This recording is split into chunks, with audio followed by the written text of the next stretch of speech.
PowerPoint's getting ahead of me. So I wanted to invite all of you here tonight because one of the things that we're working on as a district is really making sure that the individuals who are going out and promoting Toastmasters for District 68 are well informed and they have the resources that they need. So one of the things that we are working to establish, last year District 68 established several different committees, but really those committees were in their infancy, and we're really working to build those committees out, which is why many of you who are on the phone now received that email, because either you said you were interested in being part of the sponsor committee, you're in the process of sponsoring a new club, or you have sponsored a club in the past. So I appreciate all of you for being on this call tonight, and I hope that you'll move forward to being part of this committee, because you will be influential in helping to educate individuals on how to build a Toastmasters club. So I know some of you on the call tonight are very experienced in this, so I will allow you to share your experiences and your suggestions with the group as well. But I think you'll find out some good and helpful information as well through this webinar. So again, my name is Katie Rigsby. I'm the Club Growth Director for District 68. I've been a Toastmaster since 2012. I am a keynote speaker and facilitator. In addition to that, I also work as a realtor here in Louisiana. So I will be conducting your webinar tonight. So you think you want to sponsor a club. So our objectives tonight for this webinar are to first and foremost understand the role of a sponsor. What exactly is a club sponsor? What does that mean? Secondly, we're going to identify the different types of clubs that exist within the Toastmaster realm. We're going to review the charter process so that everybody has a good understanding of what it takes exactly to charter a Toastmasters club. Then we'll learn how to conduct a successful demonstration meeting. And lastly, we'll plan the presentation of the charter, because we don't want to go through this entire process of chartering a new club and then just walk away from that club. We want to make sure that they have the support that they need and that we celebrate the fact that we've chartered this new club. So first and foremost, what is the role of a new club sponsor? As Toastmasters, we kind of hear these terms, sponsor, mentor, coach, and sometimes it's hard for us to differentiate between each one of those. So there's actually a process through Toastmasters in which the initial lead turns into a club that's being chartered. So we have different committees, as I mentioned before. We have what's called the Club Extension Committee, and that committee helps to nurture leads. As we get leads from Toastmasters International, or as you as members provide us with leads for new clubs, the Club Extension Committee, along with myself, we nurture those leads and we build those leads to make them viable club opportunities. Once we've determined that that club is a great opportunity and it is a viable lead, then we look for club sponsors. And club sponsors are the individuals that assist in building that new Toastmasters club. So they take the new lead through the charter process and then turn it over to a club mentor. Webster's Dictionary defines a sponsor as a person who assumes responsibility for some other person or thing. And that's exactly what a new club sponsor is. They're assuming the responsibility of creating a supportive environment for new Toastmasters to come in. So this club sponsor is vital in not only chartering the club, but also setting that club up for success. Because if the sponsor is educated in Toastmasters, if they have the resources that they need, they're going to not only charter the club successfully, but in that process, they're going to be training the individuals, the new members, in their roles as meeting participants, but also as officers, and turning that club over to a mentor for continued success. So what are the benefits of being a sponsor? So, okay, it's great. Let's start a Toastmasters club. Sure. Why would I want to do that? Why would I want to take my personal time in order to start a club? Well, first and foremost, you get to share the benefits of Toastmasters with other people. And the first step to leadership is service. And the only way you're going to be able to lead people effectively is if you first serve. And so sharing the benefits of Toastmasters program is one of the greatest benefits to sponsoring a club. But second of all, it provides you with a new learning experience. When you sponsor a club, all of a sudden it opens up your world to, wow, I didn't know that, or man, I didn't know that it should be done this way, or it could be done this way. And it allows you to learn more about Toastmasters, learn more about yourself, and learn more about dealing with people. You're able to enhance your leadership skills, develop project management abilities, and expand your marketing experience and expertise. When you're trying to start a club, you have to market that club, whether it's within a corporation or in a community. You have to really sell that club to other individuals and let them know the great things that are going to be happening within your club. And so it really challenges you as a marketer.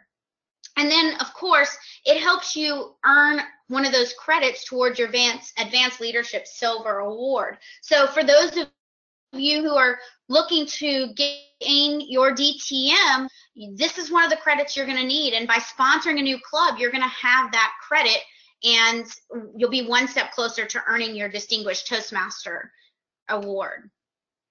So what are the responsibilities of a new club sponsor? Well, first and foremost, they have to present at the demonstration meetings. They're involved in the demos. They help to organize the new club. So again, they're the person that guides. They're the person that supports that new club and takes responsibility for it. So they're going to help organize the club. They'll assist in completing forms. If it's a corporate club that you are sponsoring and help to establish, then they're going to have people internally that are going to complete those forms. They might even have their own legal team that wants to review it. But as the sponsor, as the Toastmaster that's experienced, you're going to help walk them through those forms, answer any questions, give them timelines, and really obtain those forms from them. You're going to establish regular club meetings, and again, market your club to prospective members. Now, again, if it's a corporate club, they may be doing some internal marketing, but as an outsider, you have the opportunity to market the club as well, not only to the corporation, but you can market it to your fellow Toastmasters. We have to get other people involved, so it's important that they know what's going on. And then at the very end, we are going to plan the charter presentation. So those are the general responsibilities of a new club sponsor. So let's talk about the different types of Toastmasters clubs. There's actually 4 different types of clubs that you can establish when you're looking to sponsor a club. And while the charter process is typically the same for each club, there's going to be a little bit of differences between each type. So first and foremost is the corporate club. So the corporate club is affiliated with an organization, and that organization usually wants their employees involved. Another way that a corporate club would be established is if a company is providing a meeting space or paying the charter fee or something of that nature. But most corporate clubs include their employees. And then some corporate clubs are closed, meaning that they're only accessible to those members or those employees within that organization. And then some corporate clubs are open, meaning that they're open to the public and anyone can attend the club. A lot of corporations who have open clubs use that as a networking tool or to build awareness for their brand and their business. And then you have other clubs that are closed, corporate clubs, that strictly use it as an employee development tool. So since we have a couple of callers here tonight that are from corporate clubs, I'd like to hear from you a little bit. I know Shirley Birch is on the phone. She is with CenturyLink, and they have a corporate club. Shirley, could you tell us a little bit about your experience with the corporate club and CenturyLink and how that works for your employees? Just real quick, maybe in 1 minute. Any employee of CenturyLink is welcome to join our club. We meet every week. There's a policy that we have that during a membership period that members have to maintain at least 6 to 7 meetings, and we just go from there. And we are sponsored by one of our executive VPs. It's good. Wonderful. So one of the things that they do at CenturyLink is they pay for the membership for their employees, but the employees have to prove that they're attending the meetings. And that's something that corporations have the option of doing. They can say, no, we're not going to pay any dues for our members, or they can choose to pay it up, have the member pay up front and then reimburse the employee, or the companies do it in all different ways. So thank you, Shirley, for that. We also have a new corporate club. As I mentioned before, Ahmed is on the phone from Dow, and so he is in the middle of the charter process. They've paid their charter fee. Like I said, they have 18 paid members. We have our first official meeting scheduled for November 15th. So we're excited about this club. So Ahmed, can you tell us a little bit about your process so far and your experience as you've started to establish this corporate club? Okay, so I guess at first I didn't see this going as easy as it actually went eventually. But one of the things that we did that was very successful was to establish a lot of support from our leadership group. So we have a leadership team that backs a lot of the new employees up, and that has been making us successful so far. And the company has agreed on paying our charter fee and also our new membership fee, but we are requiring the employees to pay individually just to show that, you know, they are paying something in order to understand the value of what they're going to get from Toastmasters. And also, we do we're going to be having our meetings bi-weekly, and it's going to be a 1-hour meeting. And you know, so far everything is looking great, and I think it's going to be a very successful club. Thank you so much. I appreciate you sharing your comments, and I'm glad that you said that, you know, initially you thought that this was going to be harder than it actually was or is. And so it truly, whenever you have a team of people that work together, and that's what Toastmasters is all about, getting that experience. And I'm sure, Ahmad, I mean, you and I have talked about it one-on-one, but I'm sure that you just, this experience of building a Toastmasters club has helped you work on your leadership, your team building skills, and has probably taught you a lot about the people that you work with. So congratulations to you. So that's the corporate club. So the next type of club that you can build is is a community club. So a community club is typically open to anyone, and usually it's not sponsored to a particular organization. So for instance, you might have clubs that are hosted at libraries and things of that nature. It's created as a community service. We have several community clubs within District 68. Pretty much any club that you see that meets at a library, you know that they are from District 68. I saw that Greg Kitchen joined in. Greg, do you have, can you speak? Do you have any way of speaking to us?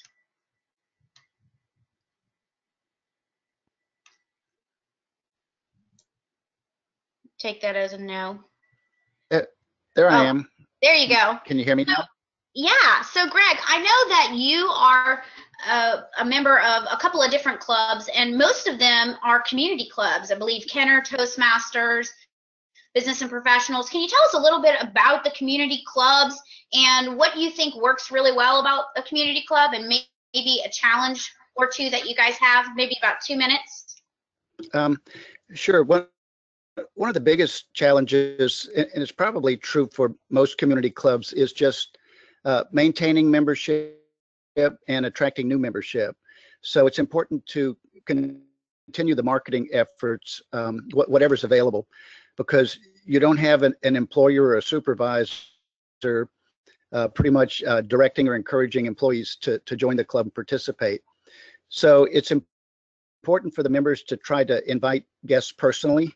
One thing that I think is real effective is whenever you're giving a speech at a club meeting, invite a friend or two and say, hey, come, I'm giving a speech, come hear me.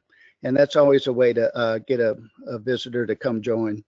But probably one of the biggest challenges is maintaining that membership. So that's a little bit different from a corporate club. Sure. Thank you, Greg. So the next type of club that is available is the Advanced Club. So the Advanced Club is a special club that typically has a restriction on who can join, meaning that Toastmasters have had to have reached a certain education award in order to actually join the club. And the purpose of that is so that you can really kind of get a little stricter with the evaluations. You're going to give specialty speeches, and they really focus on developing those advanced skills so that you can perform at a higher level. And so a lot of the individuals who either give presentations on a regular basis or want to be paid to speak, they'll be part of the advanced clubs. So Mohammed, I know that you joined in on the call. Is there a way maybe you could tell us a little bit about advanced clubs? Our District 68, we have two advanced clubs. We have Golden Crescent and we have Rabble Rousers, and both of those are advanced clubs that District 68 is offering. Mohammed, can you tell us maybe would somebody join, would they leave a certain club to join an advanced club, or how would they utilize the advanced club to their best advantage? So not necessarily. I mean, and we don't really recommend anyone to leave their club to join an advanced club. The idea of the advanced club is to supplement the skills they are learning from their existing Toastmasters club. A lot of times when you are working on advanced manuals, your speeches are 15 minutes long or 20 minutes long or even longer. And you do need an avenue to give those speeches. So advanced clubs serve that purpose, where you do have the option to give longer speeches. And also you get evaluated by experienced Toastmasters. So for example, you can go and you can say, well, I know about the sandwich approach, but I would really like you to watch my maybe body language or certain aspect of your speaking ability that you're trying to improve. And then you can have maybe a different format of evaluation. One of the evaluations that we use in our advanced club is called round robin, where a speaker speaks and then different members of the club provide very short comments about the particular speech. So these are some of the advantages of the advanced club. And yes, it is not recommended that you leave your existing club to join an advanced club. An advanced club will supplement your existing club. Thank you. So the type of individual who's probably going to sponsor an advanced club is somebody who has already reached one of those advanced educational goals, and maybe in their own club they feel like they just want to step it up a notch. And so those are the individuals who would maybe seek out and start an advanced club. And the last type of club, the last type of club is the specialty club. So it's another form of a community club, but it's geared towards a specific interest or industry. So for instance, right now, we have a couple of different specialty clubs. One of the clubs that we're working on chartering right now is the bilingual Toastmasters Club. It's for individuals who speak both English and Spanish, and maybe their first language is Spanish and they want to improve speaking or presenting in English. But it's also for people whose first language is English and maybe they want to improve their presenting or speaking in Spanish. And then the third type of individual who might join this club is someone whose first language is Spanish, but they have to present or speak in Spanish, and they want to polish those skills just as we would in a typical English-speaking Toastmasters club. So that would be a specialty club, and sometimes they're restricted to just individuals who meet that criteria, and sometimes it's open to anyone that might be interested. So specialty clubs are kind of a niche group, and like I said, we're working on starting a bilingual club. Another club that we're working on chartering right now is the NOLA Entrepreneur Club, and that's hosted at Landing Zone in New Orleans. And so that is geared towards entrepreneurs. And so that would be another specialty club. I know Holly is on the phone, and she has, like I said, interested in starting maybe a club within the pageant world. So Holly, maybe you could just take 1 minute to tell us what are you thinking? What would that club look like? And if you were able to start that club, how do you think it would be most beneficial to that group of individuals? Maybe in just 1 minute.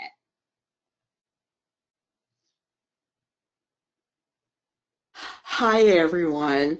Well, what I'm envisioning is a club for contestants and maybe volunteers or staff people within the pageant community. I work with the Miss America organization, but my vision for it is to include people from other systems, say Miss USA, Miss World, Miss United States, and help them to polish their communication and leadership skills, because mainly what a title holder does is a lot of public speaking, a lot of public appearances. They have to be visible, and they could be doing anything from appearing at ribbon cutting to presenting legislation before Congress or a state legislature, something like that. Wonderful. Well, thank you. Thank you, Holly, for sharing that information. And I think you're onto something there. I mean, obviously, those table topics would do those individuals wonders. So thank you so much. So that tells you a little bit about, thank you, Holly. That tells you a little bit about the different types of clubs that if you're thinking about sponsoring a club, really identifying what type of club is it that I'm interested in sponsoring, and is there a particular group of individuals that I'm looking to reach out to? Do I know someone in an organization that I think would benefit from Toastmasters, or do I want to provide a community service and add an additional club in my community? So these are, when you're thinking about sponsoring a club, these are some of the types of things you have to think about. So I'm going to take you through the charter process. So I'm not going to talk to you about obtaining leads and where to get leads to start a new club. Actually, Greg Kitchen, he's on the line. You heard from him a few minutes ago. He, along with our club extension chair, Jason Bailey, will be doing a webinar on that in the future about following up with leads and how to create your own leads. So I'm not going to talk about that tonight. What I'm going to assume in this process is that we already have a hot lead. We already have somebody who has said, I want to start a Toastmasters club, help me do it. Maybe it's you. Maybe you're the person. I'm going to start this club. I want to do it now. So we're already to that point where we have commitment and we're going to start the club. So what does that process look like? Well, first and foremost, what you have to know is that you have to have at least 20 people paid and with applications completed in order to obtain a charter. So that's important information for you to know, because as I think anyone who's on the phone who has experience chartering the clubs, sometimes that's the hardest part, is getting that commitment from 20 people. Next, you want to designate a secure meeting location. So somewhere, consistency is important in Toastmasters. So you need to have a place that's large enough for a group of really 25 to 30 people. You need to make sure that it's something you're going to be able to meet at the same location for each meeting. You're not going to be hopping around, because if people have to guess as to where your location is, it's going to reduce the number of people that return to your meetings. The next thing that has to be done is you have to pay the $125 charter fee. So what do you get for $125? The charter fee allows you to utilize the Toastmasters brand and have their name. So once you pay that charter fee, you have you have access to certain parts of the Toastmasters program. In addition to that, you'll be sent a charter kit.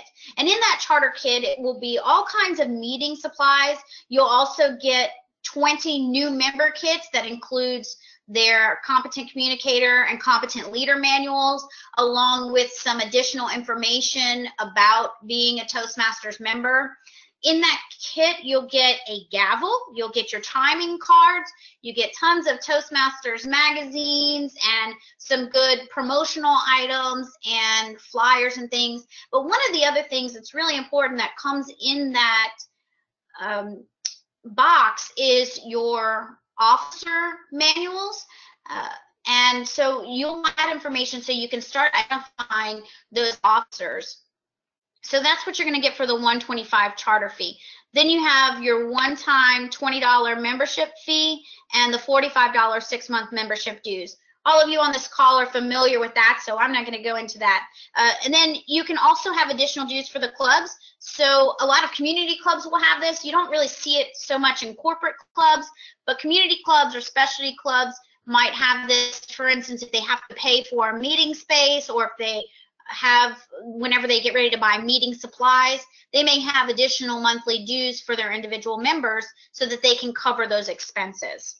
So in order to obtain a charter, you need 20 members, you have to have a location, you have to start with that charter fee and get those members to pay their dues. The next thing is, in order for a club to remain in good standing with Toastmasters International, they must meet at least 12 times a year. They have to have regular meetings in person, and members must give speeches in person and give and receive verbal evaluations. So just receiving the evaluation in the manual and writing is not sufficient. You have to have that verbal evaluation. And then they have to have the opportunity to develop and practice leadership skills. So that's going to be done through meeting roles. That's going to be done through officer roles, participating in contests, participating in the district. And so it's important that as a sponsor, we are really setting them up for a great meeting environment, preparing them to have a structured meeting. If we just get together and everybody just does table topics, then they're not getting that opportunity to practice these other skills as laid out in the Toastmasters program. So the next thing that you have to do, if you're dealing with the corporate club, really before you can move on, you really need to identify who is going to be paying what. Because when you're trying to start a corporate club, getting buy-in from employees and leadership is important. And if you don't know exactly who's going to pay for the dues and how's that going to work, then there's going to be some confusion and there might be some resistance. So really identifying before you move on with a corporate club, how is all of that going to work? Like Shirley's organization, are they going to reimburse the employee? We have some other companies that they pay for the first 6 months. We have some other companies that they pay for it completely. So it just depends on the organization, but nailing that down and identifying that up front is vital to how you're going to gain those 20 members when you're building a corporate club. Next, you have the steps to chartering the actual club. So first and foremost, you need to plan a demonstration meeting. I mean, it's very rare that people join a Toastmasters club without ever experiencing the meeting. And so a well-defined demonstration meeting is key to setting you up for a successful charter. So I have a portion of the presentation in a bit that'll talk just about demos, but planning the demonstration meeting is part of your job as a sponsor. You have to help publicize the meeting. Again, if it's within a corporation, they might handle a lot of that, but you're going to have to publicize it within the District 68. You need people to help you conduct this demonstration meeting. So you're going to have to let people know what you're doing.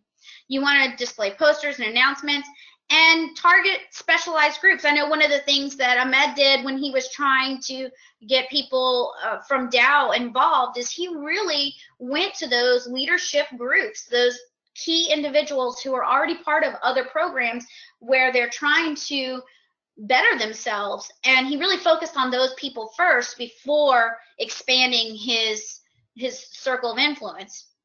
And you also want to announce when the next meeting is. So, okay, we had our demo meeting. When are we going to meet again? They need to know that there's going to be some repetition, that it's coming back to them. They're going to have another opportunity. They're more likely to join the club if they know when the next meeting is, rather than if you just say, okay, we had a demonstration meeting, we're going to figure it out. But if you let them know we're going to start meeting regularly, you can start participating now and start being involved in the process. You're more likely to get people involved, to get them to sign up. And also, it gives you an opportunity that if they weren't really convinced that first demo meeting, the next meeting, as they feel more comfortable, they're more likely to join the club.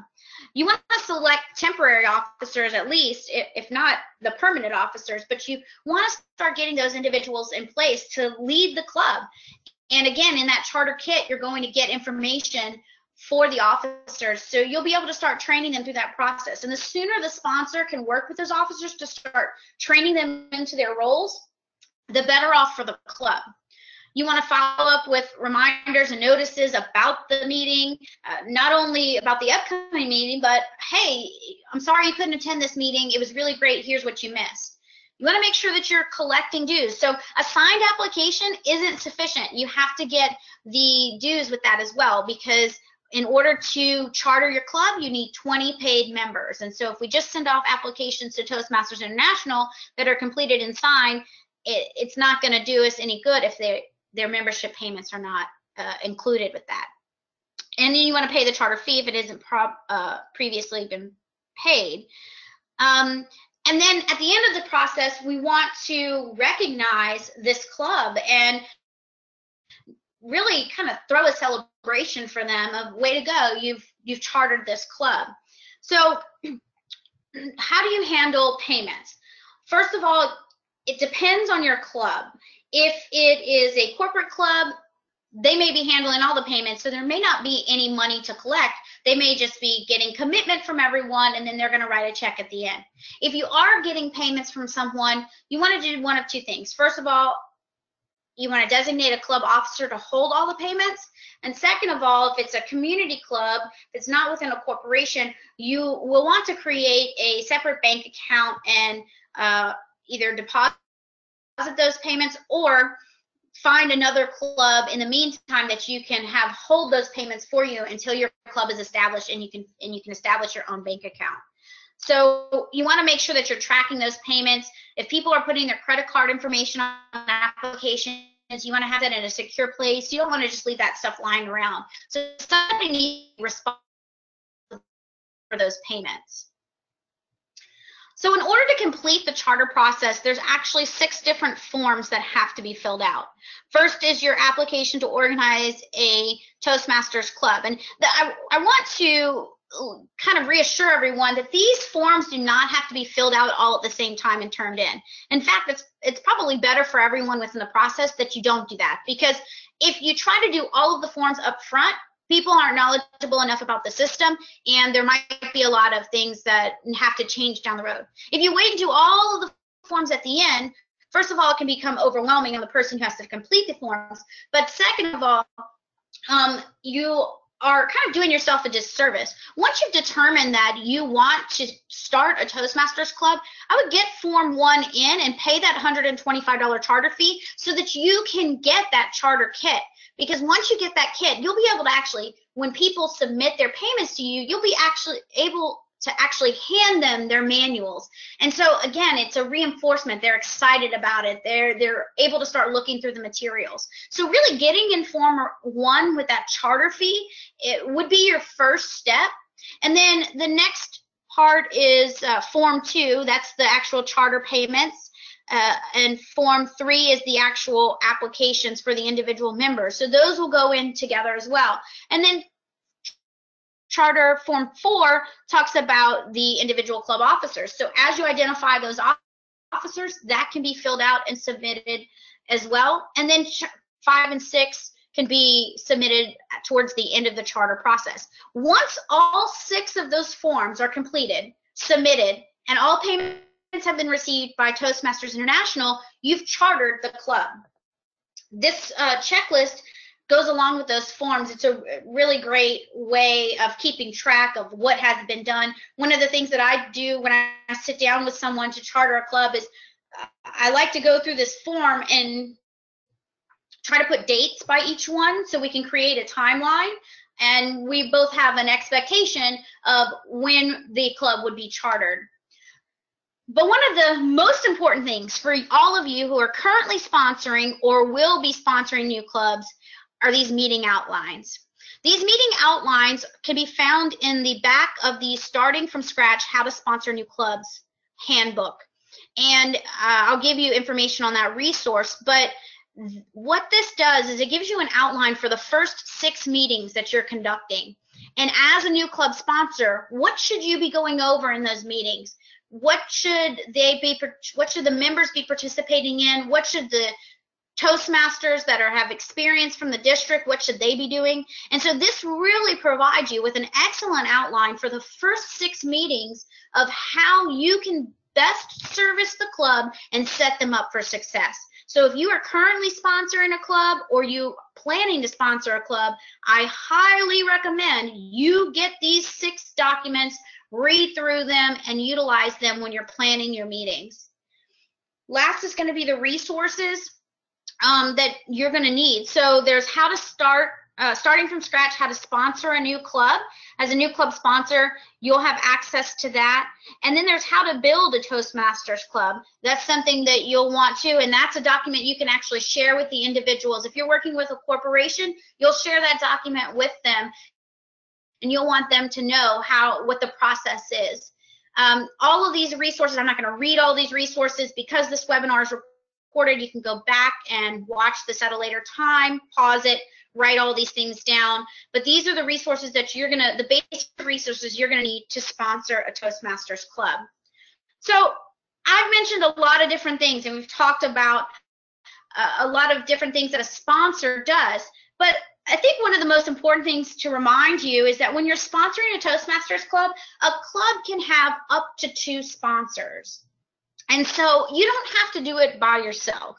So for instance, at the Dow Club, Ahmad is the sponsor. He's on the inside, he's with the corporation, and he's the club sponsor there. And I'm the person on the outside who's assisting him in getting all of this done and getting him through that process. So as you get ready to sponsor a club, or maybe you're aware of somebody else who wants to sponsor a club and you want to help them out, just know that you can have up to two people sponsor a club. So that being said, I want to tell you really quickly a couple of clubs that are in the works that if you're interested in sponsoring a club but maybe you don't want to do it by yourself, you can reach out to one of these people and see how you can help them sponsor a club. So Bernadette Savoy, she's sponsoring a club or working on a club with Destiny of Faith. She's in Division A. David Ford and Rachel Cheney are in Laplace. They're working on Celebration Laplace right now.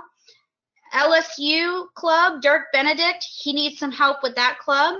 Emily Stitch will be working on the Baton Rouge Chamber of Commerce. Jean Andres is working on the Landing Zone Club. Martha Huey is working on Volunteers of America. Tabitha Grimes is working on St. Tammany Hospital.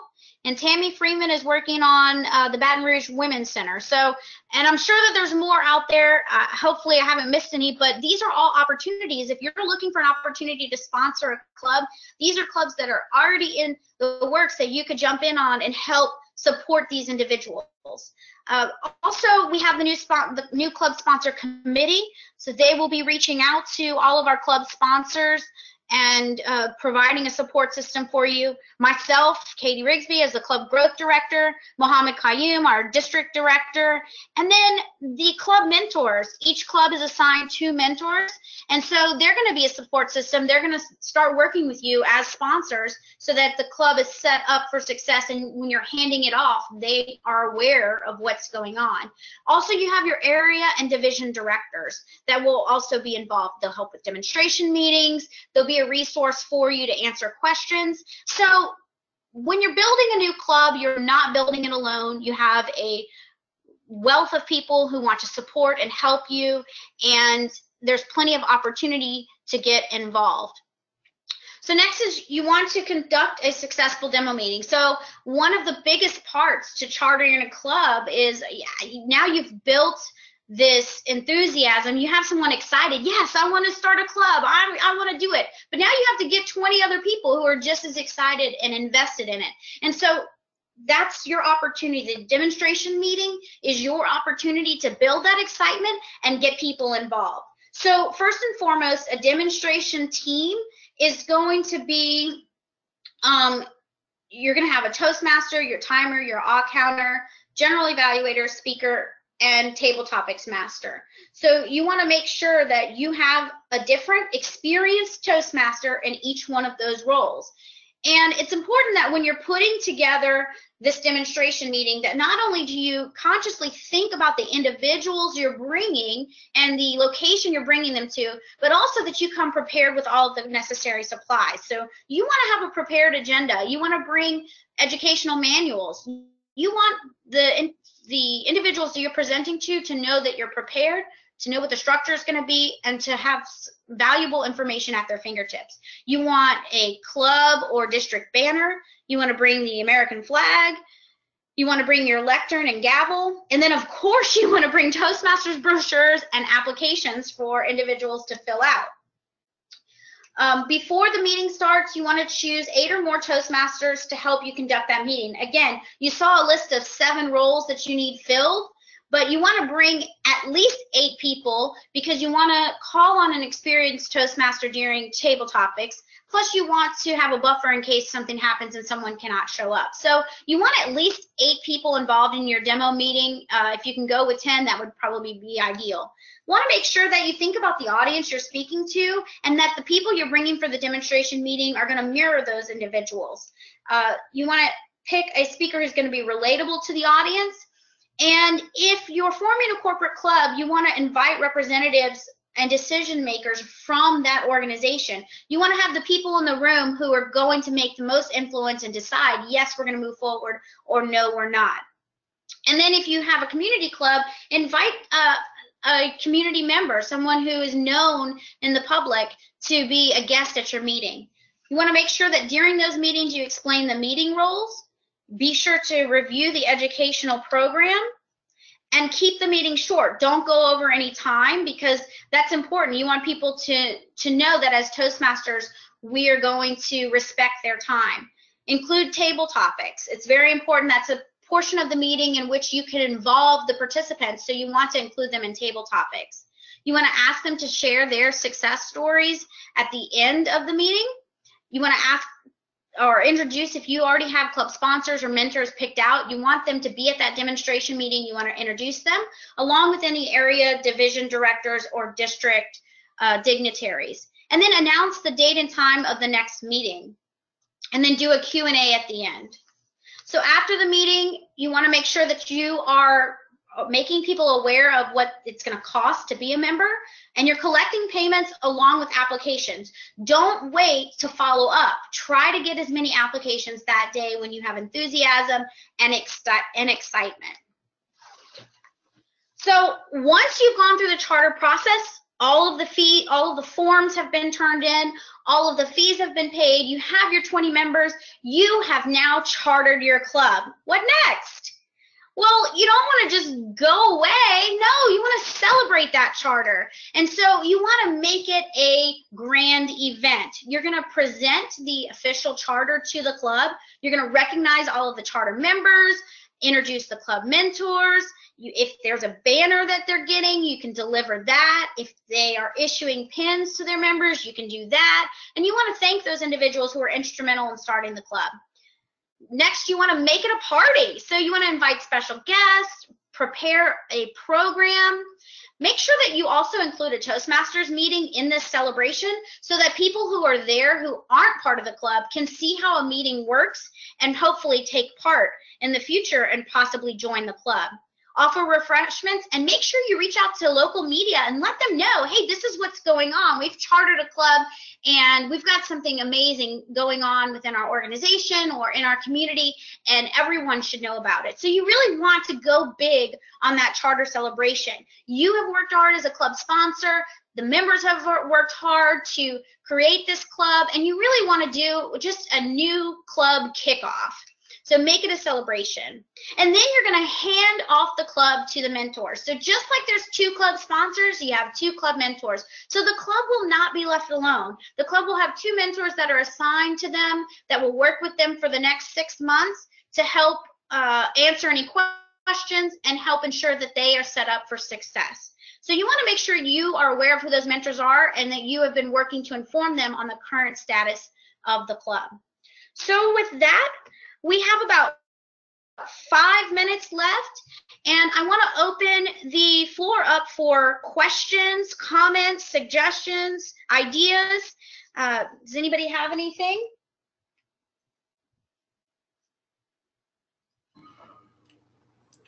Katie, question. Yes. If someone has an idea to start their own club and the clubs are not the ones that you listed, what should they do? What should they do? Absolutely. Thank you, Mohammed. If you have an idea for a new club, reach out to me, Katie Rigsby. You can reach out to me. We also have our group Facebook page. You can, I think right now I actually put out a question that said, if you could start a club anywhere, where would it be? You can respond to that. So ultimately, if you have an idea for a new club and you're not really sure exactly where to go from there, you can reach out to myself. You can reach out to Greg Kitchen. He's on the phone right now. He is actually part of our club growth team. He works on researching ideas for new clubs. Jason Bailey is our club extension chair. If you're familiar with Jason, you can also reach out to him. But ultimately, please keep myself in the loop. We have a chain of command, and we have a group of individuals who are committed to following up on leads and helping individuals such as yourself with ideas. So that's what you do. What else? Any other questions? Comments?